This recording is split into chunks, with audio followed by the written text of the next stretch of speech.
우리의 신앙을 주님 앞에 고백드립니다.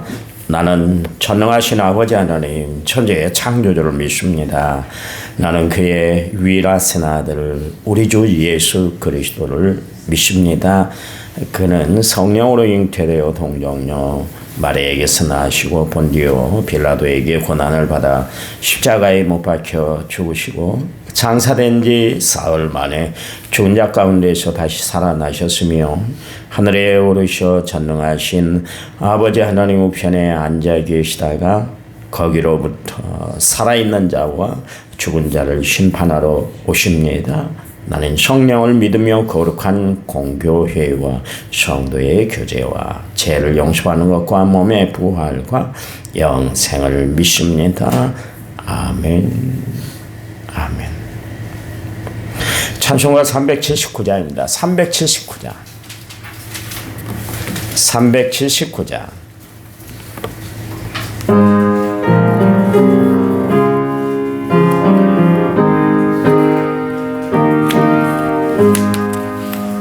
내 갈 길 멀고 밤은 깊은데 빛 되신 주 저 본향집을 향해 가는 길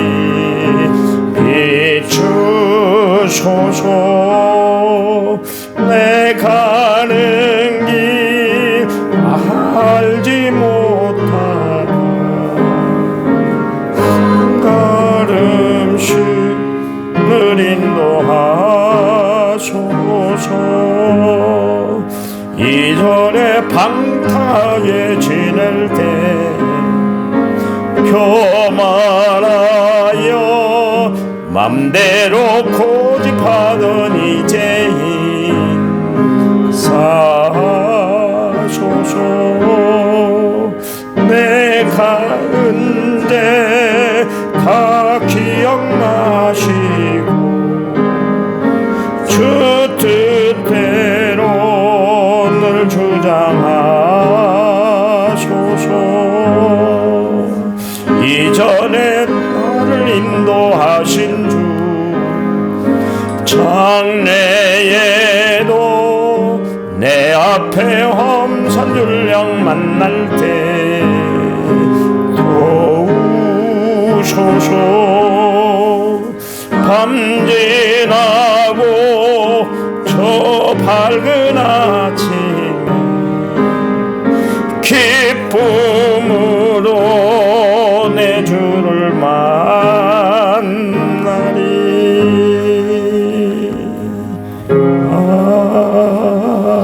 아멘. 성경 말씀 봅니다. 유다서, 요한계시록 바로 앞에 있는 유다서 1장 20절에서부터 21절 398페이지 신약성경 398페이지예요. 유다서 1장 20절에서 21절. 사랑하는 자들아 너희는 너희의 지극히 거룩한 믿음 위에 자신을 세우며 성령으로 기도하며 하나님의 사랑 안에서 자신을 지키며 영광에 이르도록 우리 주 예수 그리스도의 긍휼을 기다리라. 아멘. 인천마저 6849번째 제가 하나님 앞에 드렸습니다. 찬양 부릅니다. 찬양집 주님 손잡고 일어나세요. 41번입니다. 찬양집 41번.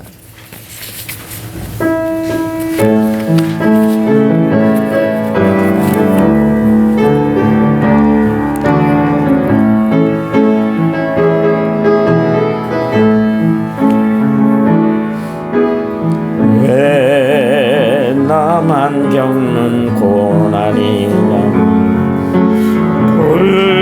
불평하지 마세요. 고난의 뒤편에 있는 주님이 주실 주 미리 보면서 감사하세요. 너무 견디기 힘든 지금 이 순간에도 주님이 일하고 계시잖아요.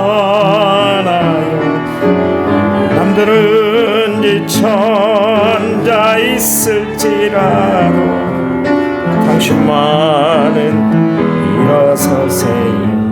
아멘. 힘을 내세요. 힘을 내세요. 주님이 손잡고 계시잖아요. 주님이 나와 함께함을 믿는다면 어떤 역경도 이길 수 있잖아요. 왜 이런 슬픔 찾아왔는지, 슬픔 찾아왔는지 원망하지 마세요. 당신이 잃은 것보다 주님께 받은 은혜 더욱 많음에 감사하세요. 감사하세요. 너무 견디기 힘든 지금 이 순간에도 주님이 일하고 계시잖아요. 남들은 지쳐앉아 있을지라도 당신만은 일어서세요. 힘을 내세요. 힘을 내세요. 힘을 내세요. 주님이 손잡고 계시잖아요.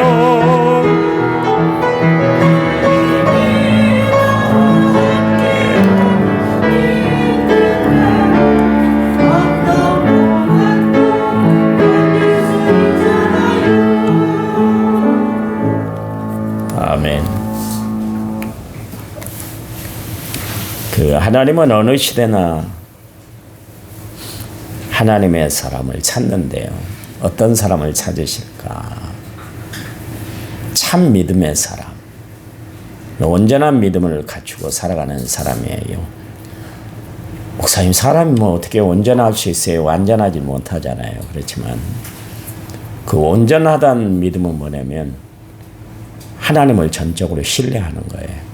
우리는 보통 하나님을 신뢰한다 말은 그렇게 해놓고는 통장을 더 많이 바라보고 주변에 나를 도울 수 있는 사람이 있을까? 세상을 더욱 기웃거리잖아요. 하나님은 끝내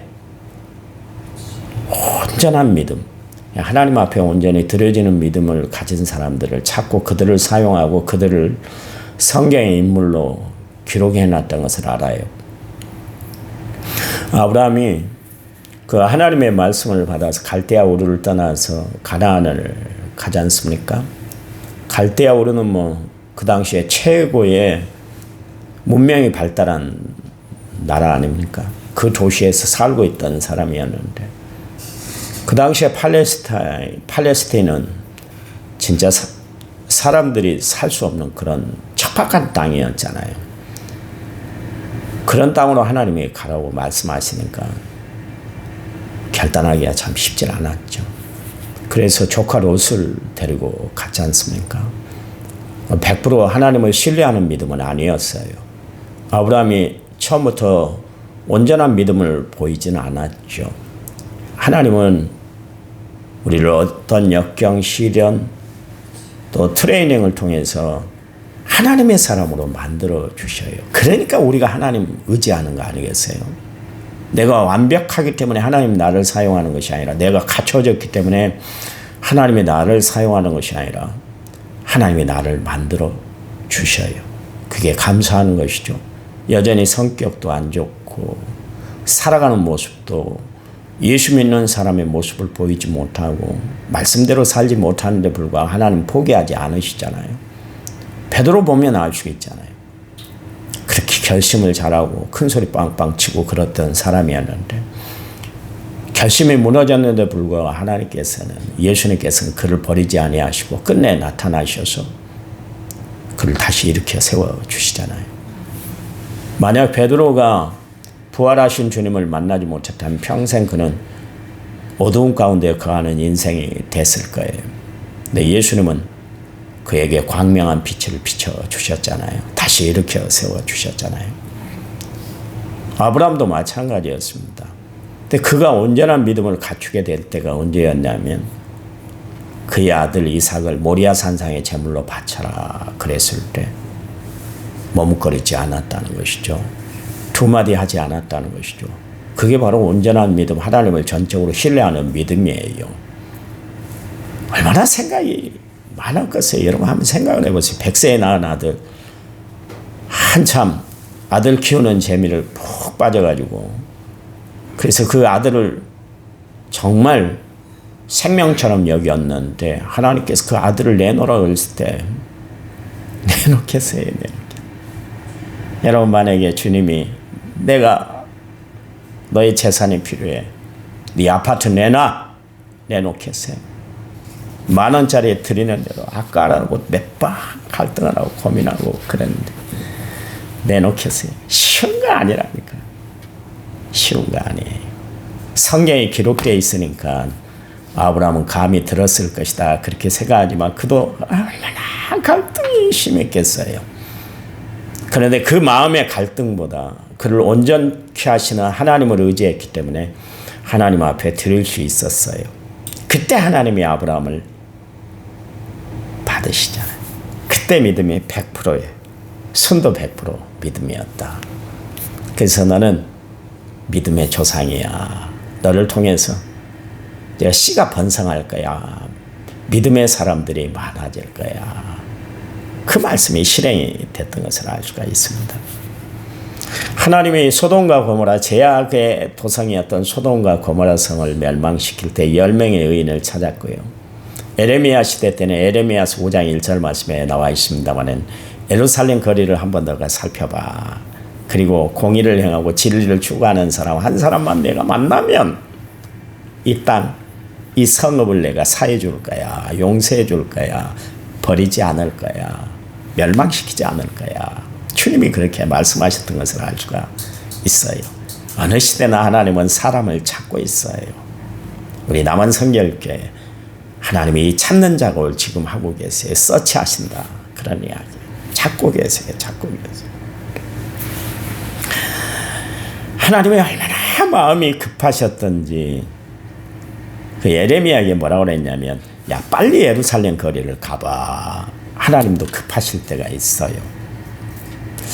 예수님이 제자들에게 그런 말씀을 하셨잖아요. 논밭을 지나가시다가 야 추수할 일꾼이 필요해. 그러니까 너희 주인에게 청해서 추수할 일꾼을 보내달라고 그래라. 그런 이야기를 합니다. 도대체 이유가 뭡니까? 밭이 추수할 때가 됐는데 휘어져 간단 말이에요. 제가 시골에서 목회를 할 때 휘어져 간다는 이야기를 알 것 같아요. 우리 노랗잖아요. 한참 그 벼가 익을 때 노랗게 변합니다. 그래서 황금 물결이잖아요. 그런데 그게 시기를 놓쳐버리면 이제 황금빛이 변해서 하얀색으로 변해가요. 휘어져가요. 그때 추수기를 놓치면 안 돼요. 아이고 뭐 아무 때나 추수하면 되지. 그렇지만 여러분 추수할 때는 분명히 있는 거예요. 그 시기를 놓치면 결실을 거둘 수가 없게 되는 거 아니겠습니까? 왜 그렇게 추수할 일꾼을 보내달라고 그렇게 다급하게 하는가? 왜냐하면 곡식이 다 휘어져 가고 있기 때문에 들판이 휘어져 가고 있기 때문이다. 그런 이야기입니다. 여러분 하나님이 일하시는 때가 있어요. 지금이 은혜 받을 만한 때고 지금이 구원의 날이다 이야기하잖아요. 아무 때나 우리가 은혜를 받고 아무 때나 우리가 구원받는 거 아니에요. 내일 예수 믿으면 잘 믿으면 되지. 모레 내가 예수를 잘 섬기면 되지. 그렇지만 누가 내일을 보장받고 살아요. 그런 일이 나에게 있을 줄 알았어요. 나는 항상 건강할 줄 알았잖아요. 나는 진짜 당뇨 생각도 안 했어요. 얼마나 건강했는지 몰라요. 그런데 하루아침에 당뇨가 찾아오잖아요. 나 이런 질병 걸리라고 생각도 안 했잖아요. 이런 고난, 이런 고통을 오리라고 여러분 생각이 나고 살아갑니까? 호련히 그날이 와요. 그러니까 우리는 내일을 하나님이 보장해 주셔야만 살아가는 존재예요. 그러니 우리는 하나님을 의지할 수밖에 없고 하나님을 바라볼 수밖에 없고 하나님을 기댈 수밖에 없는 거 아니겠어요? 그렇잖아요. 내가 살아갈 수 있을 것 같으면 내가 건강을 끝내까지 지켜낼 수 있다 할 것 같으면, 내가 재산을 끝내 지켜낼 수 있다 할 것 같으면 하나님 의지할 일이 뭐가 있겠어요? 부자 다이브스처럼 매일매일 먹고 마시고 즐기고 사람 초대해서 그렇게 사는데 뭐가 아쉽겠어요. 그래서 부자가 뭐라고요? 천국 들어가기 어려운데 얼마나 어렵다고요? 낙타가 바늘기 들어가는 만큼 어렵다 그랬습니다. 이 바늘기란 거 뭐냐? 우리가 이야기하는 그 바늘을 끼는 바늘기 말고요. 이스라엘 나라에 그 성문이 있습니다. 예루살렘에 성문이 있는데 그 저녁에 되면 예부의 침략을 막고 도적의 침략을 막기 위해서 문을 다 닫잖아요. 저 남은 산성도 있는데 성문이 있단 말이에요. 어디나 문이 있습니다. 근데 급한 일이 있잖아요. 급한 일로 밖에 나갔다 와야 되는데 그때 만들어 놓은 쪽문 개구멍이 있어요. 개구멍. 그게 바로 바늘기다 그런 이야기입니다. 낙타가 사람도 겨우 들어갔다 나올 수 있는 그것을 낙타가 어떻게 들어가겠어요? 부자가 천국 들어가기 힘들다. 이 이야기는 다른 이야기 아닙니다. 부자라고 해서 돈 많은 사람만 부자가 아니라 교만한 사람을 뜻하는 것이고 거만한 사람을 뜻하는 거예요. 하나님이 필요 없어. 그렇게 생각하고 살아가는 사람들. 그 사람들 천국 못 들어간다. 그런 이야기입니다. 그래요. 여러분 마지막 때 하나님이 찾는 사람이 되시기 바랍니다. 어떤 사람이요? 하나님이 찾는 사람. 말씀대로 살아가는 사람, 말씀에 순종할 줄 아는 사람이에요. 이사야 선지자가 하나님 성전에 있다가 하나님이 애타는 마음으로 이사야에게 말씀하셨잖아요. 내가 누구를 보내야 될까? 그렇게 이야기할 때 주님 내가 여기 있어요. 나를 써주세요. 그랬잖아요. 하나님이 찾는 사람이 있다. 그런 이야기입니다. 그런가 하면 하나님이 겁쟁이 기드온을 부르셨잖아요. 그를 통해서 미디안을 상대할 사람, 미디안을 전쟁에서 정말 승리하며 이끌 수 있는 사람, 기드온을 불렀어요. 그랬더니 기드온이 얼마나 홍졸한 사람이요. 이야기했잖아요. 밀을 타작하는데 그 미디안 사람들이 쳐들어와서 자기 수확물을 탈취해서 갈까봐 무서워가지고 집 안에서 포도즙 틀 안에서 타작마당에서 그렇게 타작을 했던 것이 아니라 포도즙 틀이라는 건 뭡니까? 집에서 포도주를 짜는 그런 기계예요.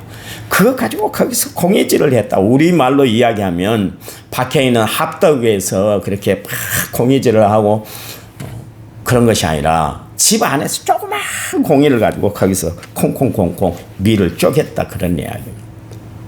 그렇게 겁이 많은 사람, 대범하지 못한 사람이었어요. 그런데 하나님이 기드온을 쓰시려고 했잖아요. 뭐라 그럽니까? 큰 용사여 그랬어요. 기드온을 부르면서 큰 용사여 그랬습니다. 그랬더니 기드온이 이야기하잖아요. 하나님, 나는 지극히 작은 사람이요. 나 우리 지파에서도 작고 우리 집안에서도 작은 사람이요. 나 같은 사람이 어떻게 하나님의 일도 감당한다고 그러세요? 하나님이 쓰시려고 그랬잖아요. 하나님 쓰신다고 그랬잖아요. 그랬더니 기드온이 뭐라 그래요? 그래요. 아멘 할렐루야. 제가 주의 일을 하겠습니다. 감사합니다. 저에게 일 맡겨주시고 감사합니다. 그랬나요? 하나님 앞에 시험 문제를 냈어요. 하나님 이거 해주시면 제가 하나님이라는 것을 믿겠습니다. 하나님의 일들을 제가 감당하겠습니다. 그런 사람이었어요. 그런데 하나님은 그 일을 포기하지 않으셨잖아요. 하나님이 선택한 사람은 하나님이 포기하지 않고 끝내 그를 들어서 사용하는 줄 믿으시기 바랍니다. 하나님이 오늘 여러분 이 자리에 있게 한 것은 하나님이 여러분을 들어서 쓰시기 위한 하나님의 작업, 하나님의 은혜, 하나님의 역사인 줄 아시기 바랍니다. 그래요. 하나님은 우리의 애모를 보시지 않으세요. 우리의 인간 됨됨이 여러분 보지 않아요. 우리의 패심 그거 살펴보고 사용하는 분이 아니에요. 베드로 패심 좋은 줄 알았더니 아무것도 아니었잖아요. 그렇잖아요. 기드온 패심도 하나도 없는 사람, 기가 다 꺾여서 살아가는 사람이었는데 불구하고 하나님이 그를 선택하니까 위대한 사람이 됐잖아요. 300명의 용사로 미디안 연합군을 다 물리쳐 버렸잖아요. 여러분, 하나님은 온전한 믿음의 사람을 들어서 쓰세요. 내가 하나님 앞에 있기만 하면 하나님은 나를 변화시켜 주셔서 결국 온전한 하나님의 사람으로 인도해 주시는 줄 믿으시기 바랍니다. 그러니 우리는 날마다 믿음을 다지고 살아가는 거예요. 믿음을 저축하고 살아가는 거예요. 믿음의 확신을 가지고 살아가는 거예요. 그것밖에 내가 하나님 앞에 보여줄 것이 없는 것입니다. 여러분, 성경에 봐보십시오. 여리고성이 무너진 것 어떻게 무너졌던가요? 이스라엘 백성들이 하나님의 말씀을 순종하고 그대로 행했더니 여리고성이 무너졌잖아요. 여리고성이. 그 철옹성 여리고성이 무너졌다는 것을 알 수가 있습니다. 여러분, 믿음은 우리로 하여금 전진하게 하고요. 믿음은 우리로 하여금 하나님의 역사의 손길을 바라보게 하고요. 믿음은 우리의 앞길 나아갈 모든 길에 내비게이션이 되는 줄 믿으시기 바랍니다. 그러니 하나님 앞에 우리가 보일 수 있는 것은 다른 거 아니에요. 믿는 거예요. 믿는 거예요. 주님, 제가 믿습니다. 예수님이 그 변화산상에 올라가셨잖아요. 그런 새에 그 간질병으로 고통당하는 아이가 있었어요. 이 아이는 물불을 가리지 아니하고 어디든 거꾸러지고 어디든 들어가고, 그러니까 인지 능력이 없는 그런 아이였어요. 그런 아이였는데 그 아이를 고치기 위해서 예수님 앞에 나왔잖아요. 네, 예수님이 베드로와 야고, 요한을 데리고 변화산상에 올라간 새에 9명의 제자들이 그 아이를 고치려고 백방으로 노력했는데 고쳐지질 않았어요. 오히려 그 자리에 있었던 바리새인들과 서기관들에게 비웃음거리가 되고 말았잖아요. 그때 예수님이 내려오시면서 그 광경을 보셨어요. 그랬더니 그 아이의 아버지가 예수님께 나와서, 예수님, 할 수만 있으면 우리 아이를 좀 고쳐주시면 좋겠어요. 제자들이 저렇게 끙끙거리고 고치려고 해도 백방 효염이 없는데 어떻게 해요? 그랬어요. 그랬더니 주님 그때 뭐라고 그래요? 할 수 있거든요. 무슨 말이냐? 믿는 자에게 능치 못할 일이 없다. 여러분, 믿음은 능치 못한 하나님의 역사를 일으키는 힘이 되는 줄 믿으시기 바랍니다. 믿음을 가지세요. 믿음을 가지세요. 그 믿음으로, 그 믿음만 있으면, 너에게 겨자씨만한 믿음이 있으면 어떻게 한다고요? 이 산을 명하여 저리 가라 명하여도 되고 그보다 더 큰 일을 너희들이 보게 될 거야. 그 말씀을 하셨잖아요. 믿음의 세계는 얼마나 놀라운 역사를 일으키는지 모르겠어요. 그 믿음으로 하나님이 살아계시다는 걸 알고, 그 믿음으로 하나님의 일을 위해서 죽도록 충성하면 상 주실 것을 알게 되는 거예요. 여러분, 믿음을 가지고 살아가시기 바랍니다. 오늘 20절에 보세요. 너희는 너희의 지극히 거룩한 믿음 위에 자신을 세워라. 믿음 위에 세우고 살아가라. 여러분, 날마다 삶을 살아갈 때 믿음을 세우고 살아가시기 바랍니다. 다른 것 세우려고 노력하지 마세요. 내 인간적인 의를 나타내려고 하지 마시고 내 믿음을 반듯하게 세우시고 살아가시기 바랍니다. 믿음을 세우셔야 합니다. 진실한 믿음, 변함이 없는 믿음, 견고한 믿음, 흔들림이 없는 믿음, 믿음만이 나를 존재케 하는 줄 아시기 바랍니다. 하나님, 감사합니다. 우리를 통해서 하나님의 큰 일을 이루시기를 원하시는 하나님인 줄 믿습니다. 늘 의심하고 흔들리고 그렇게 살아가는 우리들, 그의 날 베드로를 주님이 버리지 아니하시고 끝내 그를 들어서 사용하시고 반석 같은 믿음을 그에게 허락해 주셔서 세상을 변화시키는 하나님의 일에 쓰임받는 주의 사람으로 세워주셨던 것처럼 오늘 하나님이 우리 믿음을 반석 위에 세우도록 하나님이 함께해 주실 줄 믿습니다. 우리가 하나님 앞에 거룩한 믿음을 가지고 살아 하나님 앞에 날마다 응답받고 살아가는 그런 형통한 삶이 있도록 하나님 축복해 주시옵소서. 오늘 하루 살아갈 때 하나님이 함께해 주실 줄 믿습니다. 이제는 길이요 진리요 생명 되신 우리 주 예수 그리스도의 은혜와 하나님 아버지의 지극하신 사랑과 성령님 위로교통의 충만한 역사가 오늘 말씀을 받은 모든 성도들을 위해 이제부터 영원토록 함께하시기를 간절히 축원하옵나이다. 아멘. 아멘. 합심해서 기도합니다.